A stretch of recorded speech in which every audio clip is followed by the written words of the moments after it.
tuloy na ngang naihimlay sa kanyang huling hantungan itong si Jeffrey Jennifer Laude.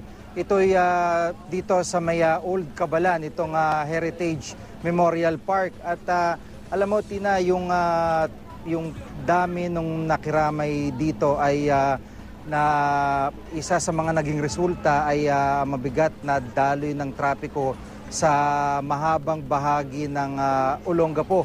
At kahit pa nakaabot na halos yung unahang bahagi ng mga nakikiramay dito sa may sementeryo, ay talagang abot hanggang sa syudad yung mabigat na daloy ng trapiko. Pagpapakita kung gaano karami yung nakiramay dito kay Jeffrey Laude.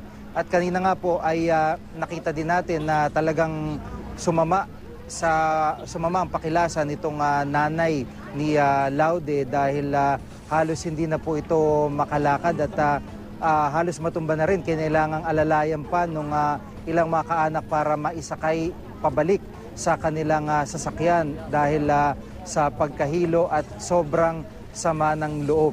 Marami din po tayong nakita dito na nakiramay ng mga miyembro ng LGBT community, pero sa pagkakataong ito ay yung iba nga po ay nag-alisa na. Habang nililibing itong si Jeffrey ay nagpakawala din ng puting lobo itong kanyang mga taga-suporta at kaanak. Isa sa mga sumisimbolo sa kanilang panawagan ng paghingi ng hustisya sa sinapit nitong si Laude. At ito po yung isa sa mga kapatid ni Jeffrey na hinimatay din habang inililibing yung kanilang kapatid na si Jeffrey dito sa Heritage Park. Samantala, kasama po natin dito si Attorney Virgie Suarez, isa po sa mga abogado ng pamilya Laude. Ma'am, ngayon po na naihimlay na si Jennifer, ano po ang magiging next move? Kasi karaniwan, normally pag wala na talagang pinupuntahan yung media, wala nang burol, wala nang mga interviewees na available, nakakalimutan yung story. So sa panig po ninyo, sa panig ng pamilya, ano po yung inyo pong plano? Siyempre now, the Laude family cries louder for justice.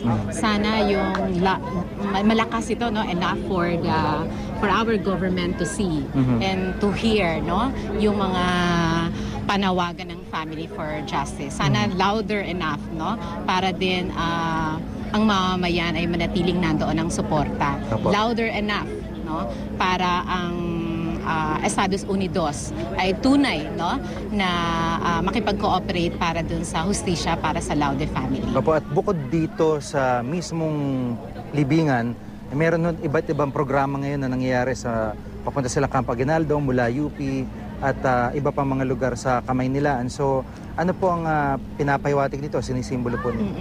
Actually, ito talagang nakaka-touch din talaga, Jiggy, dahil nakita namin yung suporta talaga ng mga mamamayan mula doon, sa St. Martin hanggang sa simbahan, hanggang papunta dito.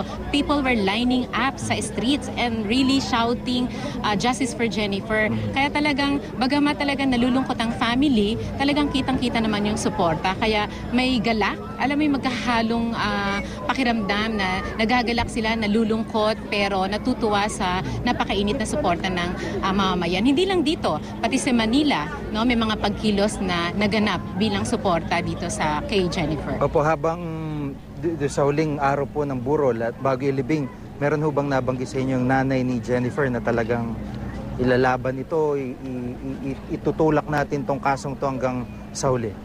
Oo, actually nung una, ang balak ni nanay ay umuwi ng probinsya. Pero alam mo, as day passes, talagang si nanay hindi na. Gusto niyang manatili dito sa Olongapo para matiyak at masubaybayan ang takbo ng kaso. Talagang gusto nilang ipakipaglaban.